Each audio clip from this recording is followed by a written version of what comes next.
Hey guys, so May is Mental Health Awareness Month. Since it is the last day of the month, I thought this would be the perfect time to talk about mental illness. And the reason I wanted to talk about this is because I feel like mental health illness isn't discussed enough. It's something that should be discussed more, but it's not. And I feel like one of the reasons why it's not discussed is because, especially within our community, being African American, the moment you are born with so much weight to carry around. So it's no space to be weak. Oftentimes within our community and our families, our parents and our parents' parents and our parents' parents' parents and our parents' parents' parents' parents often teach that being weak is not an option. You have to be strong. You have to be on all the time. Monday, Tuesday, Wednesday, Thursday, Friday, Saturday, Sunday, you're on all the time. And that's just not realistic. So I wanted to share my story. And maybe if I share my story, it'll help somebody else.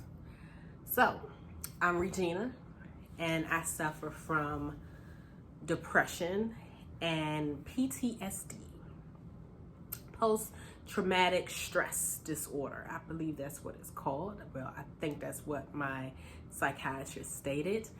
I have been suffering from depression since I was young. I was a kid, and I think a lot of my depression came from insecurities, self-doubt, and not feeling loved, not feeling wanted. I hate to say it like this because I don't want to disrespect my mama, but I was the side chick baby, and I was made to feel that way every day of my life. I don't think it was my mother's intentions or my dad's intentions to make me feel like I wasn't worth shit, but that's how I felt because of how I was treated. My dad was an alcoholic, and as the result, their union ended, which it should have. Never stay in a bad relationship because you got children. That's never a reason. But once my mother ended the relationship with him, I had to deal with all of her feelings she had towards him. So in my family, it was a lot of favoritism and colorism. In other words, the lighter skin tones were treated better. As you can see, I'm not a lighter tone, so I was often treated in a manner that nobody, especially a child, should be treated. And not only was I dealing with that within our family, within our household, it was very difficult for my mom to dissect what should have been love for me from her disappointment with my dad. I believe a lot of it came from my mother's drinking problem that she had. She's been clean, no alcohol for about 19 years now. And my father is deceased. But I can remember watching my mom tell my sister how beautiful she is, how much she's loved, give her hugs. I'm 40 years old, and I can count on one hand how many times my mama hugged me and I would have fingers left over. I can remember being told I was ugly, being told that I looked just like my ain't shit daddy, being told that I wasn't going to be shit just like my ain't shit daddy. And sometimes I don't think parents understand how words like that stick with children, and they stuck with me. So as the result, I tried to overdo a lot of things to try to get my parents to like me. I wasn't pressed for love. I just wanted to be liked. So I was an overachiever in school. I was an overachiever at home as far as my chores. I tried to do whatever it was to get them to like me, and it never worked. So I started to feel like, why am I here? You know, my parents hate me. They regret me. Why am I here? So that was the start of the downhill spiral. My first attempt of suicide, I took a whole bottle of Motrin and I chased it with bleach. I woke up in the hospital. My doctor told my mom I needed therapy. She told the doctor she was going to work. My mama did not pick me up from the hospital. My grandparents did. The second time was the same thing. It was a lot of name calling. It was a lot of comparing me to my sister. It was a lot of stuff going on. And then one day I took the trash out one night and I was molested by someone that my mother knew, and nothing was done. Police wasn't called. Nobody went looking for him. Nothing was done.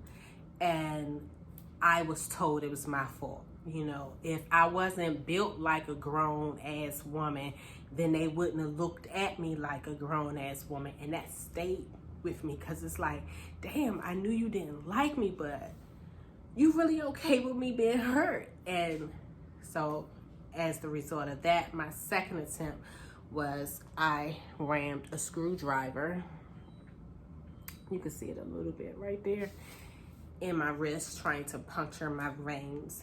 Didn't work. A couple of years after that, I went to my mom. I came out as being bisexual. I'll link my coming out story. It was not the greatest reaction. I told it's not that I was even telling her, I was asking her why I'm attracted to both girls and boys, and her reaction wasn't the best. So the very next morning, I don't know if you can see it, took a razor to my wrist. It did come down there, but it's been a lot. And it got to the point where I was just here. I was just a body. My body was in the moments, but I wasn't the body. I wasn't there. You know, I was put in a lot of compromising situations by my sister that played a role, because I felt like you should be protecting me and you wasn't.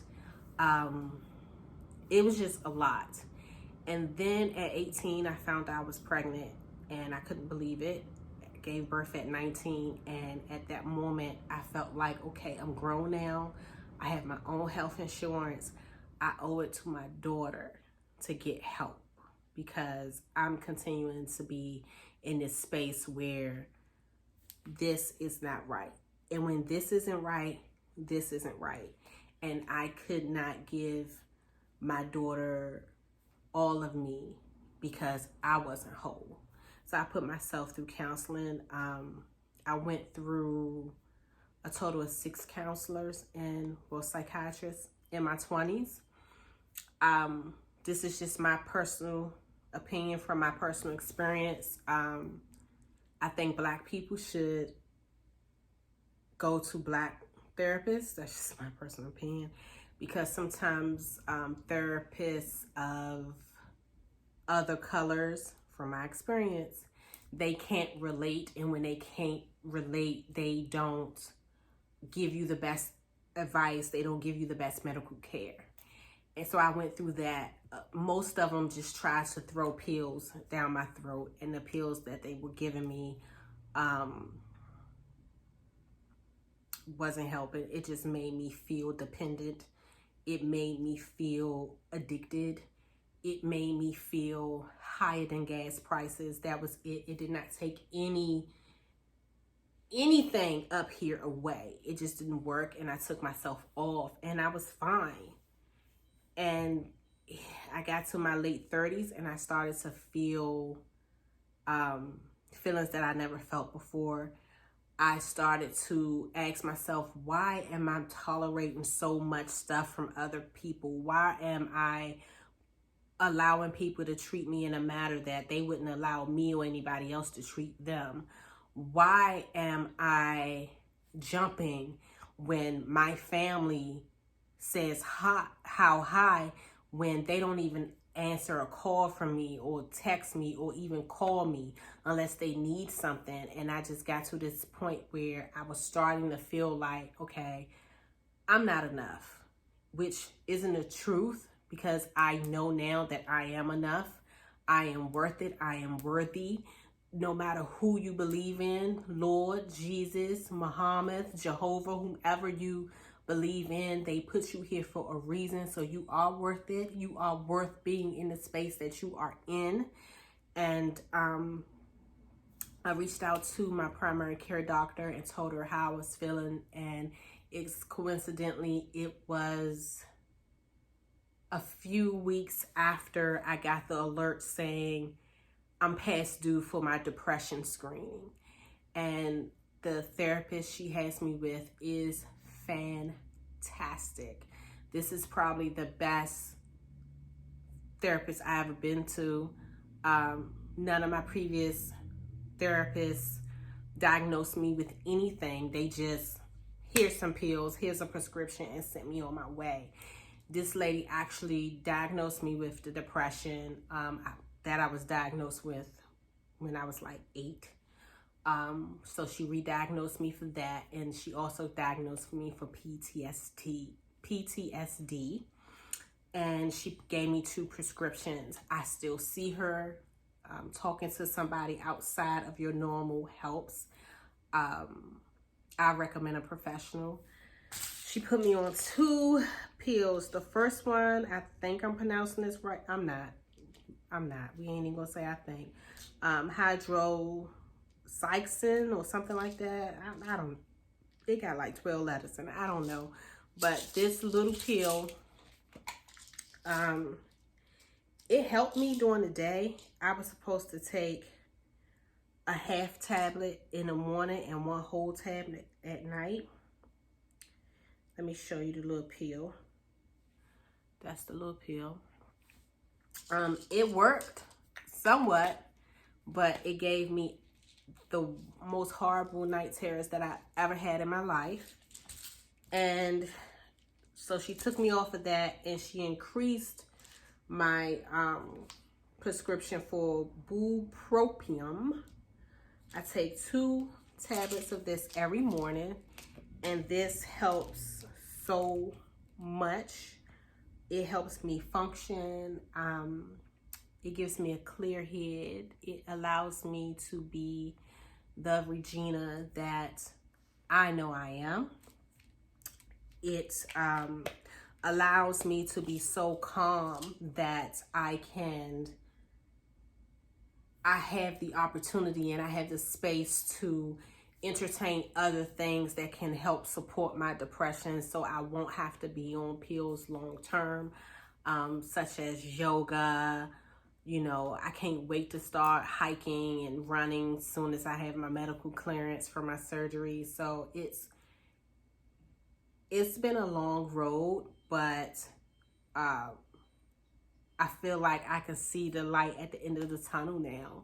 Don't be ashamed of what you're going through. If you're going through something, tell somebody, talk to somebody, because you don't have to go through it alone. And I know sometimes it feels alone when you suffer from a mental illness. It feels like you are stuck in a box with no windows, no doors. You're just stuck. I'm here to tell you that all you got to do is look in one of the corners of those walls and you'll see an opening. And once you see that opening, you'll figure out how to get out. So until the next video,